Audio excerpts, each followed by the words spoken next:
श्री सीताराम चंद्राभ्याम नमः। अयोध्या कांड 109वां सर्ग। श्री राम के द्वारा जाबाली के नास्तिक मत का खंडन करके आस्तिक मत का स्थापन। जाबाली का यह वचन सुनकर सत्य पराक्रमी श्री रामचंद्र जी ने अपनी संशय रहित बुद्धि के द्वारा श्रुति सम्मत सदुक्ति का आश्रय लेकर कहा, विप्रवर, आपने मेरा प्रिय करने की इच्छा से यहाँ जो बात कही है वह कर्तव्य सी दिखाई देती है, किंतु वास्तव में करने योग्य नहीं है। वह पथ्य से दिखने पर भी वास्तव में अपथ्य है। जो पुरुष धर्म अथवा वेद की मर्यादा को त्याग देता है वह पाप कर्म में प्रवृत्त हो जाता है। उसके आचार और विचार दोनों भ्रष्ट हो जाते हैं, इसलिए वह सत्पुरुषों में कभी सम्मान नहीं पाता है। आचार ही यह बताता है कि कौन पुरुष उत्तम कुल में उत्पन्न हुआ है और कौन अधम कुल में, कौन वीर है और कौन व्यर्थ ही अपने को पुरुष मानता है, तथा कौन पवित्र है और कौन अपवित्र। आपने जो आचार बताया है उसे अपनाने वाला पुरुष श्रेष्ठ सा दिखाई देने पर भी वास्तव में अनार्य होगा। बाहर से पवित्र दिखने पर भी भीतर से अपवित्र होगा। उत्तम लक्षणों से युक्त सा प्रतीत होने पर भी वास्तव में उसके विपरीत होगा, तथा शीलवान सा दिखने पर भी वस्तुतः वह दुशील ही होगा। आपका उपदेश चोला तो धर्म का पहने हुए हैं, किंतु वास्तव में अधर्म है। इससे संसार में वर्ण संकरता का प्रचार होगा। यदि मैं इसे स्वीकार करके वेदोक्त शुभ कर्मों का अनुष्ठान छोड़ दूं और विधिहीन कर्मों में लग जाऊं, तो कर्तव्य अकर्तव्य का ज्ञान रखने वाला कौन समझदार मनुष्य मुझे श्रेष्ठ समझकर आदर देगा।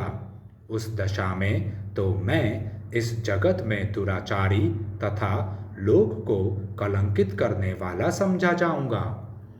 जहां अपनी की हुई प्रतिज्ञा तोड़ दी जाती है, उस वृत्ति के अनुसार बर्ताव करने पर मैं किस साधन से स्वर्गलोक प्राप्त करूंगा, तथा आपने जिस आचार का उपदेश दिया है वह किसका है जिसका मुझे अनुसरण करना होगा, क्योंकि आपके कथनानुसार मैं पिता आदि में से किसी का कुछ भी नहीं हूँ।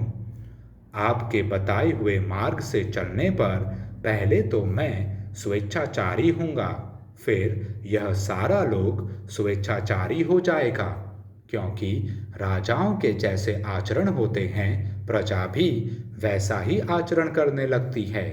सत्य का पालन ही राजाओं का दया प्रधान धर्म है, सनातन आचार है, अतः राज्य सत्य स्वरूप है। सत्य में ही संपूर्ण लोक प्रतिष्ठित है। ऋषियों और देवताओं ने सदा सत्य का ही आदर किया है। इस लोक में सत्यवादी मनुष्य अक्षय परम धाम में जाता है। झूठ बोलने वाले मनुष्य से सब लोग उसी तरह डरते हैं जैसे सांप से। संसार में सत्य ही धर्म की पराकाष्ठा है और वही सबका मूल कहा जाता है। जगत में सत्य ही ईश्वर है। सदा सत्य के ही आधार पर धर्म की स्थिति रहती है। सत्य ही सबकी जड़ है। सत्य से बढ़कर दूसरा कोई परम पद नहीं है। दान, यज्ञ, होम, तपस्या और वेद, इन सब का आधार सत्य ही है। इसलिए सबको सत्य परायण होना चाहिए। एक मनुष्य संपूर्ण जगत का पालन करता है, एक समूचे कुल का पालन करता है, एक नरक में डूबता है और एक स्वर्गलोक में प्रतिष्ठित होता है। मैं सत्य प्रतिज्ञ हूँ और सत्य की शपथ खाकर पिता के सत्य का पालन स्वीकार कर चुका हूँ। ऐसी दशा में मैं पिता के आदेश का किस लिए पालन नहीं करूं? पहले सत्य पालन की प्रतिज्ञा करके अब लोभ, मोह अथवा अज्ञान से विवेक शून्य होकर मैं पिता के सत्य की मर्यादा भंग नहीं करूंगा। हमने सुना है कि जो अपनी प्रतिज्ञा झूठी करने के कारण धर्म से भ्रष्ट हो जाता है, उस चंचल चित्त वाले पुरुष के दिए हुए हव्य कव्य को देवता और पितर नहीं स्वीकार करते हैं। मैं इस सत्य रूपी धर्म को समस्त प्राणियों के लिए हितकर और सब धर्मों में श्रेष्ठ समझता हूँ। सत्पुरुषों ने जटावल्कल आदि के धारण रूप तापस धर्म का पालन किया है, इसलिए मैं भी उसका अभिनंदन करता हूँ।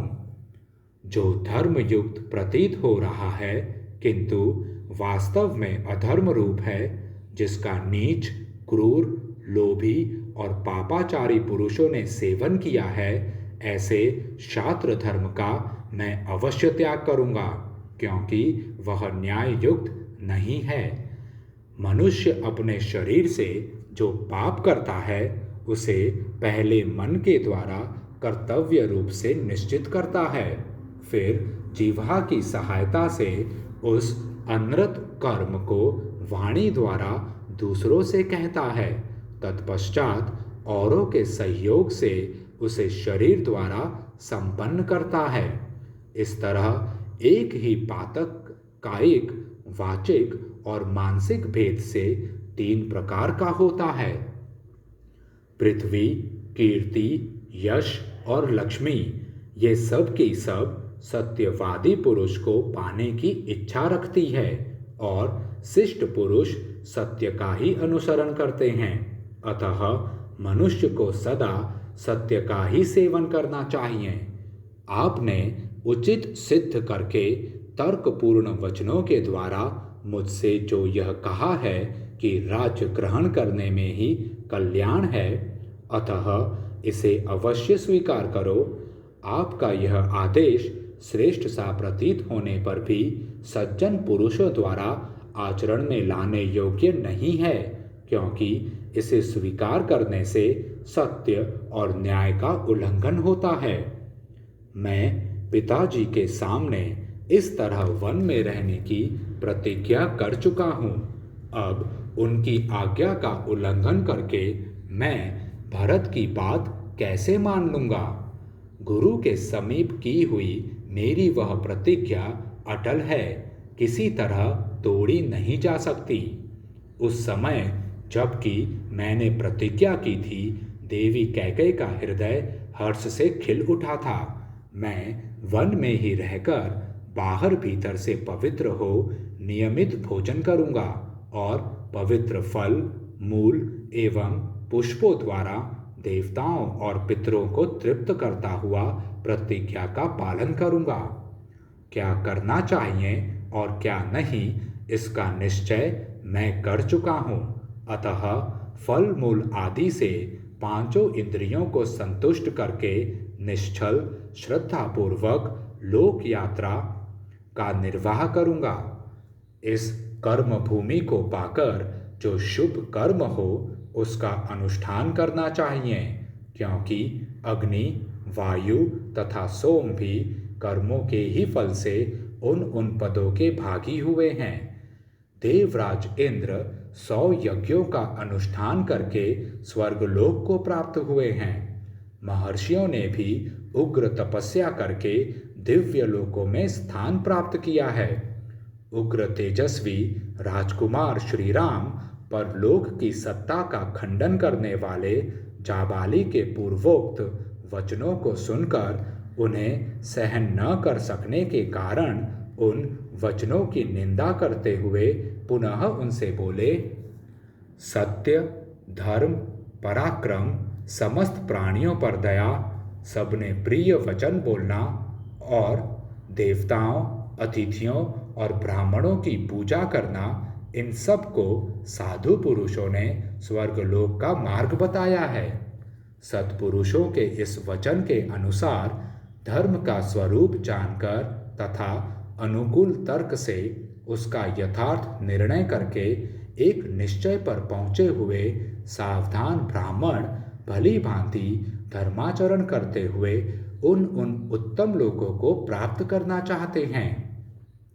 आपकी बुद्धि विषम मार्ग में स्थित है। आपने वेद विरुद्ध मार्ग का आश्रय ले रखा है। आप घोर नास्तिक और धर्म के रास्ते से कोसों दूर हैं। ऐसी पाखंडमयी बुद्धि के द्वारा अनुचित विचार का प्रचार करने वाले आपको मेरे पिताजी ने जो अपना याजक बना लिया, उनके इस कार्य की मैं निंदा करता हूँ। जैसे चोर दंडनीय होता है, उसी प्रकार बुद्ध भी दंडनीय है।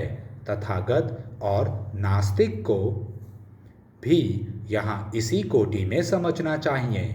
इसलिए प्रजा पर अनुग्रह करने के लिए राजा द्वारा जिस नास्तिक को दंड दिलाया जा सके, उसे तो चोर के समान दंड दिलाया ही जाए, परंतु जो वश के बाहर हो, उस नास्तिक के प्रति विद्वान ब्राह्मण कभी उन्मुख न हो, उससे वार्तालाप तक न करे।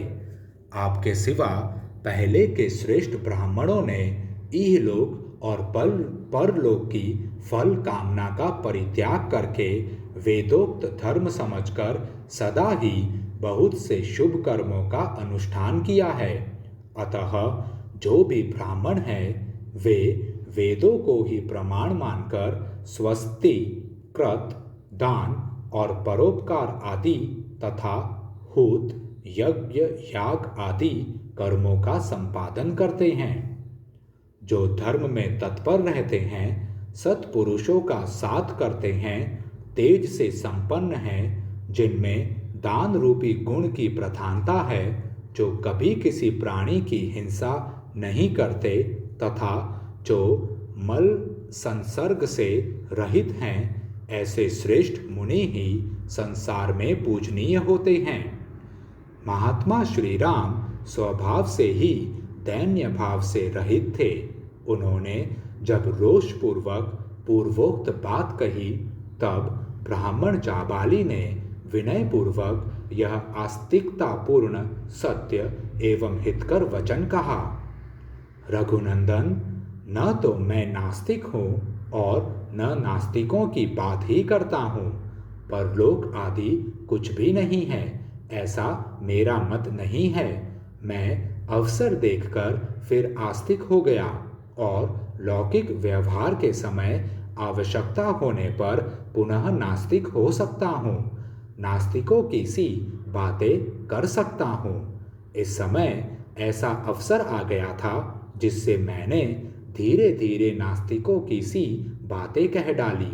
श्री राम, मैंने जो यह बात कही, इसमें मेरा उद्देश्य यही था कि किसी तरह आपको राजी करके अयोध्या लौटने के लिए तैयार कर लूं।